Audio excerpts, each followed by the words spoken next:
Welcome to another episode of If You Can, I Can, dedicated to all the inspiring people in our community and beyond.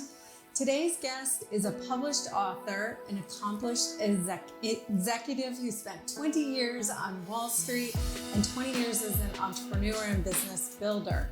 He's a father of 4. He has survived 6 near-death experiences. Today, he is a founder of Live Masterminds, continues in investment banking, and a leadership coach. Welcome, Raju Panjwani. Hey, thank you so much for having me. Oh, I'm so excited. It sounds so, flowery when you hear a summary about your life. Impressive. Well, my question is, do you ever sleep? How do you do all these things? Well, because I believe that one of my mentors just says, you're not just that.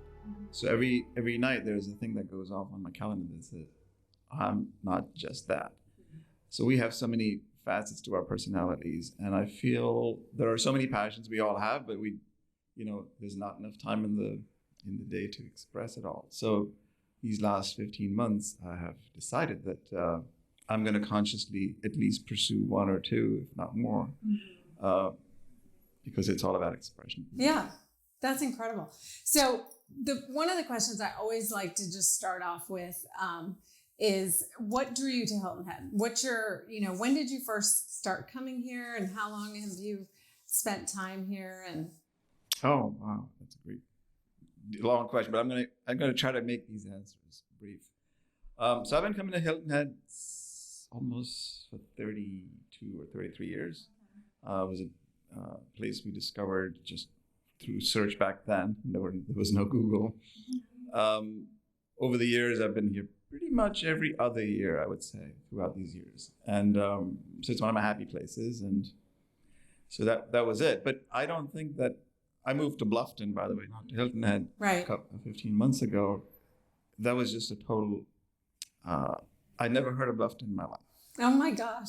So it was a divine download is all I can say, because I usually in my meditation, you just empty mind sort of meditation. And one fine morning, I already knew that my lease was up in New York, but it would have been up for a while. Yeah. And then, with COVID, everybody was home and just was trying to get to be an empty nester, long overdue.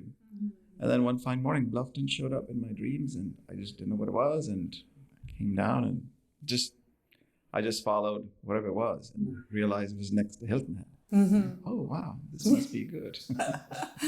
Oh, that's great. COVID led you here, like many. Yeah. Led you here long term anyway. Yeah, so that's great. So we're going to just go ahead and dive right in now.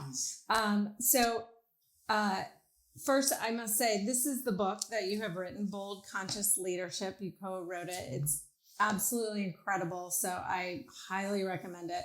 But so I'm going to reference your book many times throughout this podcast, but you came over to the U.S. over 42 years ago with $8 in your pocket.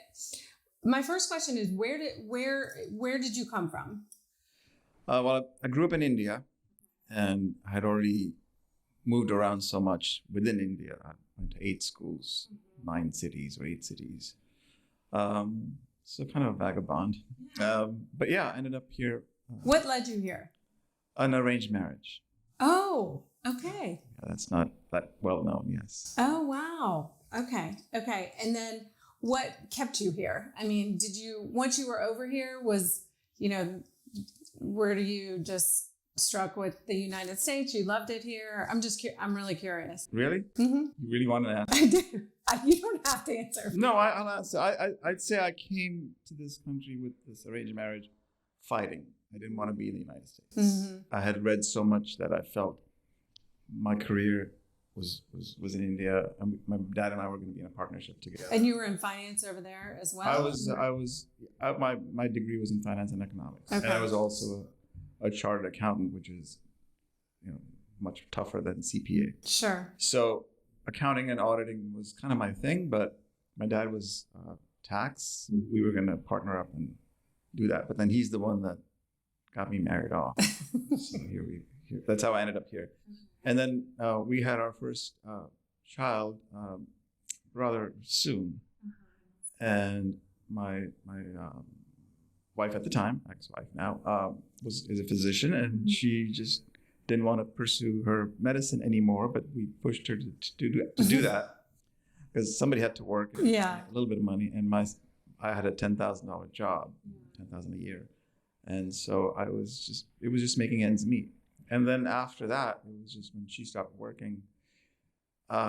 We talked about separating and all these different things, but I figured just give it a go. Yeah. And it was actually, she was a catalyst for me to stick around here longer in a different way. Right. Yeah. And then that was it. Yeah.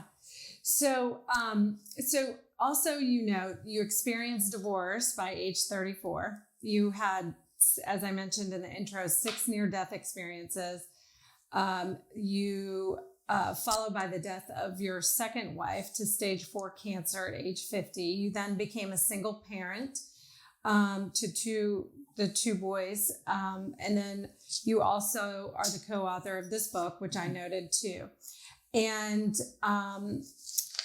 so you go on to note, that you were managing director level at this firm on Wall Street. And you note a betrayal from your company that ultimately, it sounded like there were a series of things, but ultimately something that led you to hit rock bottom. And right after that time, and if I'm getting time frames wrong, let me know, but right after that time, you discussed being in Sri Lanka over Christmas at the time when the tsunami hit. You were with your family. That's a heavy story. That's a really heavy story. And I was just wondering if you could tell us a little bit, about kind of where your mind was taking off on that trip versus where your mind was coming back. And whatever you feel willing to share just about that whole experience and how it changed you. Well, talking about rock bottom, that wasn't the first time. I've had several rock bottom moments, and you just wonder where life is taking you because you just don't know. You start wondering whether this is something, I caused, or is it that I'm just making some stupid decisions that making me do these things. Anyway, the timing was that I had tried to leave the firm 2-3 years earlier each year. So Wall Street guys get bonuses in January, and then it's a typical time to move, either for something better or whatever it may be. And in these last 2 years of my 18 years with the firm, I actually had struck a deal with the CEO and the co-CEO at the time to do something offshore. And based on that project, I was going to own equity in it, and then we would bring investors into it. So that was the deal. And then the first 2 years, we would keep it intimate as part of the firm. And then after 2 years, we'll start doing that. So right before Christmas in 2004 is when my boss called me in and said, hey, this isn't going to work because there's all the different reasons why it's not going to work, because we're distracted. And, he had other issues with his own management. So the next thing I know, so we're having a conversation, and he said, I have a bigger job for you, and we're going to come back in January, and we're going to talk about this, that, the other. And I literally stalked out of the office. And I said, okay, well, you know what? And he said, oh, you're angry. I said, you bet I am. But so yeah, when you come back in January, we'll talk. And that was the point. So that 2004 Christmas is when the tsunami hit. We happened to be in Sri Lanka. It was weird. We live in New York, and then our friend who owned this new place that they were about to inaugurate over Christmas said, "Oh my God, you guys have to come." So we decided that we were going to go. And you have your children with you. And 3 of my 4 children were with us. My 2-year-old, 6-year-old, 19-year-old, and my wife. So we ended up there. We actually were supposed to leave on the 25th of Christmas morning to go to India, where we would celebrate my wife's 40th birthday.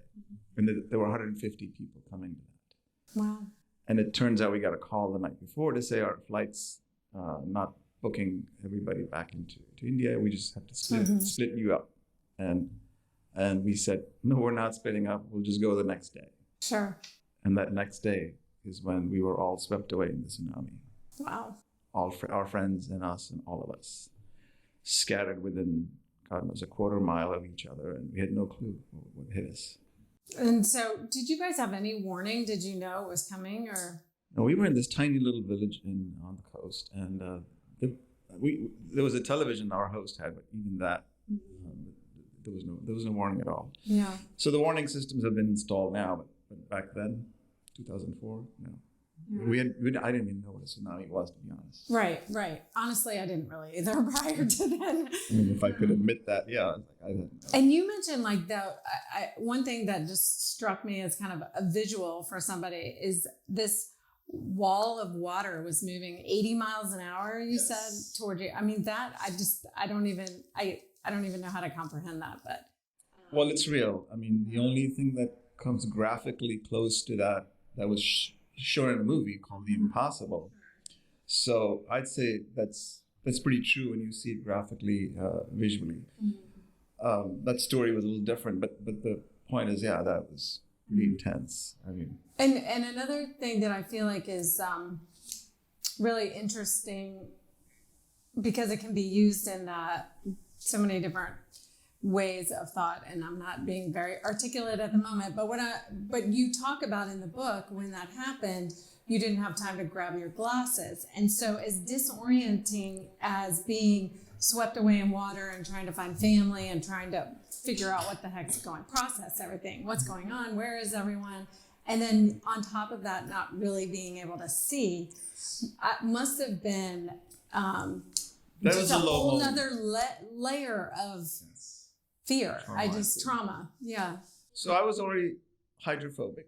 I think I mentioned that. And I had drowned before, about 8 years earlier, and then rescued in on a different island. I don't want to get into these situations all the time. So I had already had that crazy trauma, and then to wake up to this nightmare and then grab my 2-year-old, put him on my shoulder and run, because that's what I was being asked to do. And then once the water hits you, I mean, there was nothing. So for me, it was just that last moment of consciousness was just, God, don't let me survive my children. So that was the main thing. And then I don't know what happened. The next thing I know, I'm looking at this little girl dangling from a tree. And that's the visual, I think, in the book, right? So that's true. That's just my version. I mean, everyone in my family and friends had a totally different experience of what they experienced. So, it was. Your question is what does that mean? I mean, I couldn't see because my vision was pretty bad. The glasses were gone very momentarily, and I didn't see my kids for those 2 or 3 days because I couldn't see clearly beyond 2 or 3 feet. So I was pretty distressed. I would imagine that your vision was almost in line with the chaos of thoughts in your mind, Yeah, I mean, I think thoughts are just your enemy, as I see it in my book too. You want to hold on to your emotions and feelings and let them be the driver. In a way that let the emotion lead you. We all want emotions that are joyful and peaceful. Right. But you realize that thoughts just, it's a cycle of thoughts and emotions, right? So so that's been my journey for these 18 years. Yeah, it's so, I love the quote by Nelson Mandela that says, "Do not judge me by my successes, judge me by how many times I fall down and get back up." And you continue to get back up. So do you have, is there some kind of process that you go through in your thoughts or in your life to continually, to overcome that? Well, for over 35 years, I made a commitment to invest in myself every single year. So even if I was employed and they want me to go to, companies want me to go to training and do corporate training and development for myself as for everybody else, I realized that what I needed to do was much more than that. So I have been a practitioner, not always good at it, obviously. I recognized only recently, maybe 4 or 5 years ago, that thoughts can be your enemy. So how do you reduce unnecessary thought, because most of the thoughts are based in fear. Right. And all the worst things that can happen to you. So really, I focus as much as I can.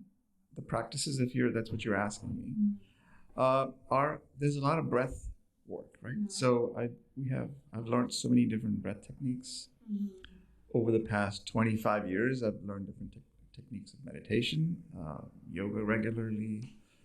So there's all these different things, and we go through phases. I mean, sure. I began at a young age with TM, Transcendental Meditation, because of my uncle. And then it sort of fell by the wayside when I came to the U.S. and other traumas happened. Yeah. And then you just forget that, all that you need to do is to just be within you, and you're not within you, and then you get all sorts of stuff happen to you. Yeah, I think that's true. You can have all these daily intentions or what have you, and then life can kind of pull you away from that, and you kind of forget about it, and then something leads you back, and you're like, oh my gosh, why did I ever even stop doing that? That really helped me. So I want to share something from your book as well. You say, quote, "Humans are, especially in times of crisis, largely self-absorbed. Traumas are a part of our lives. Fear and courage are on the same spectrum. There's no courage without fear. And after every trauma comes healing, but we have to be willing to heal. In order to heal, we have to feel." And that really spoke to me, because I think it takes courage to feel, which is... Yes, it takes incredible courage to feel. Yes. And I think part of it too was the inspiration was the Bible says, you got to die to it. In Christ consciousness, there's a lot of that reference. And we tend to, not to talk about just the Bible, but every scripture talks about you've got to feel it all, right? That's what is meant by dying to it. So it's not easy. Oh my God. So if you're having an emotion that's in the guilt or shame or anger or frustration, you are feeling it. You're human, right? Mm-hmm. So you don't transcend it immediately. You just observe it. So I always say there is this, I take a pencil or a pen or whatever, so fear on one end and courage on the other. And, neither exists without the other. Mm-hmm. Because there is fear, there's also courage, and you drive yourself towards that. Mm-hmm. But when you're observing it, as my mentor Guy Finley said in one of my podcasts with me, yes, it's that spectrum, but so what? It's you can find whatever, moment in that. Okay, you're afraid, but you're going to do it anyway, right? That's the courage part of it. Mm-hmm. To which part of the spectrum are you? But if you observe it from the top, like you are all of that, and you can actually take it all in at the same moment, at the same time. That's revelation of your true self in that moment. And to me, that was like, oh my God, that was another revelation. Yeah. So very powerful. Yeah. So I just think that without trauma, there is no, there's no healing without feeling. Mm-hmm. And I think that's kind of true. Yeah, it is very true. It really struck me. So, I want to go back to this, because your book speaks a lot about being bold. And what do you mean? What does it mean to be bold? Oh, like our definition, my definition. Yeah. So my partner and I came up with this because if our movement, which is what we began about 2.5 years ago, is a bold conscious movement, because movements are bigger than our individual lives, right? So if you want to leave a legacy or you want to make a difference, movements make the difference. Mm-hmm. And ultimately, what is it that we're all after? It's knowing that the consciousness, collective consciousness of this world is very low, because it's just, everything is just external influences. And we just forget that we as individuals need to raise our level of consciousness. So it was related to that. And then came, you could be all conscious, but then you don't have the courage to move forward. Mm-hmm. So we came up with our own definition of bold, which is that it has 5 elements.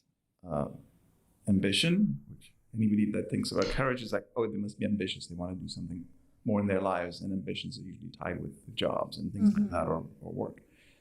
That's not what we meant. Ambition can be anything. So it's ambition, it's decisiveness, it's conviction, And then the two H's are heart-centered and humility, which you kind of say, well, how could you be ambitious and be humble at the same time? Well, that's the point. If you collectively put these 5 elements into this person or the consciousness, then you're being bold, because there's nothing that can stand in your way. Right. You can put those intentions into action. Or even just to feel it first, right? That you are aware. And then the next thing is, okay, now you got to act. So bold is about action. Consciousness is about raising your level of awareness, which is another definition where we said consciousness levels have the 3 levels. Life is happening to me, like I'm a victim. Right. Second is life is happening by me, which is I'm in charge. I make everything happen in my life, which we know is not true. And then the third is life is happening through you, or as Tony Robbins says, life is happening for you. Right. Same idea. Right. So it's all there to help you to grow. So that's why when you talk about getting up and going and Nelson Mandela's, I mean, how many times do you want me to die or do whatever? But you got to die to that and then move to the next thing, because there's always destruction and reconstruction. Or you shoot yourself and say, okay, well, is that an option? Or you just say, okay, I'm done with life. Or when you're done with life, you know, and that's when you transition. So it's all perspective. It's all working on that input and building yourself from the inside out. Yeah. It's the only way. Or you just say, okay, well, I'm not going to live my life, and you just they're biding time. And I don't know that that's an option that I feel every day. I feel alive every day. I want to live my life every day. So this kind of, spins off that. But another quote from your book is, the decision to transform your life is an act of courage. And I thought that was such a great line, because it does take courage to do something different. And, I can speak for myself personally, having done that myself. It is a leap of faith. It does take courage and just kind of, I don't know, going for it, so to speak. Yes. But so you kind of took a career all in finance and entrepreneurship and have transformed into a leadership coach. And so was there a moment that you had that you knew this is what you wanted to do, or how did you move to that? Well, there are so many layers to think about that one. So it's a good question. I'd say at heart, I was always a teacher. So I gravitated to roles where I was always managing, people and so on. And as I said, I simultaneously invested in myself each year beyond what the company did. That was just at my own expense. So I recognized what personal growth meant, and I also likened that with depth, because growth is about not just making more money or climbing a new ladder, but also going deeper. So there's a big difference between teaching and coaching. So teaching was always part of it. I always had people in my first business, in my own startup as well. I had amazing people. I had the ability to align people behind a vision. That was good. But as each of my startups, failed or had me learn more about me. So because the only success marker in the world seems to be, what is your company worth and how much money did you make, right? So in that sense, I failed, but I only kept learning. John Maxwell says, you either succeed or you learn. So I think, I've had a lot of learning, more than my share. And am I still learning is the question. So I did have this vision in 2018 or 19 when I was sort of coming out of that previous startup, that, ultimately, if my heart is going to sing because I'm going to help other people, not let them stand in their own way, right? So ultimately, it was either going to take a form of a teaching or a coaching. And coaching had started I was being coached. So I'm like, this is great what people are helping me with, and why can't I help them with this or that, right?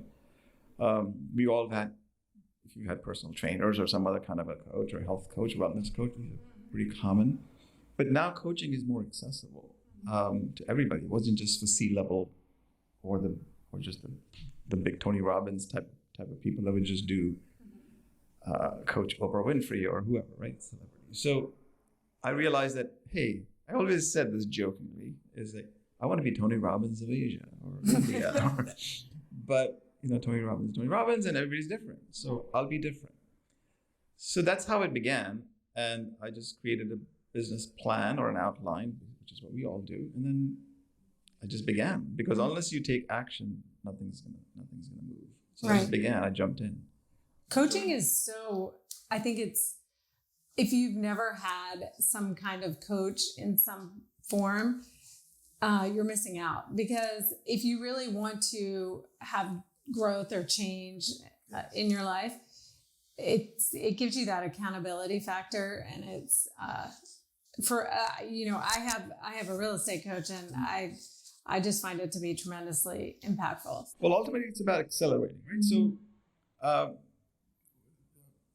Tony talks about decades into days or weeks, because when we're trying to do it on our own, it's just, you're taking a step at a time, and you say, oh, I can do this on my own, and then you don't, because then days turn into weeks turn into years. But if you have a coach, then that helps you, as you say, hold you accountable, and that's when the difference happens. Exactly.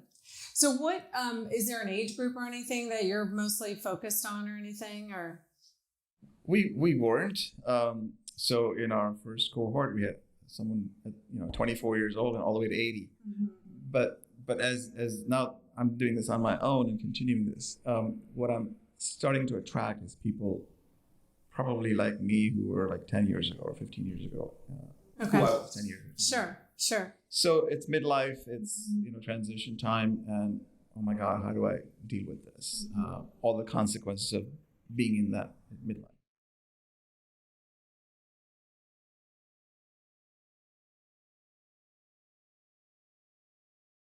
Always about touching people's lives, if I can, in any way, not just to say, but also walk the talk, right? Because it's walking the talk that makes the difference. Absolutely. So my struggle and my challenge is walking that talk.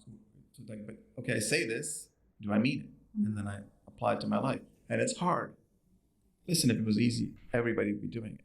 So I think that's, for me, is inspiring to see my own growth, and then how can I touch somebody else? And because they can't see what's possible. Unless they see what's possible, there is no change, right? So I always say there are two things that will change your life.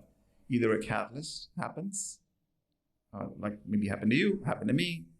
The tsunami drove me finally to say, okay, you're out. Your life's too short. Go focus on something else.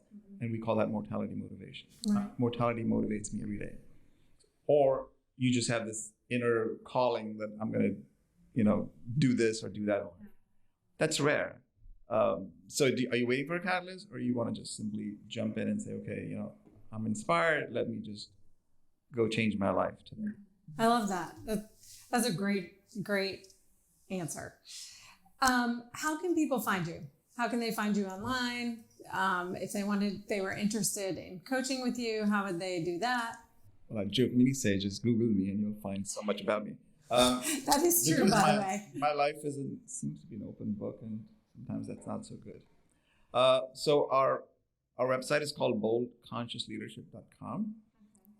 Bold Conscious is our main movement, so I put Bold Conscious Connections for my podcast, Bold Conscious Leadership for the programs, and Bold Conscious Leadership also for YouTube. So and LinkedIn, you can just link.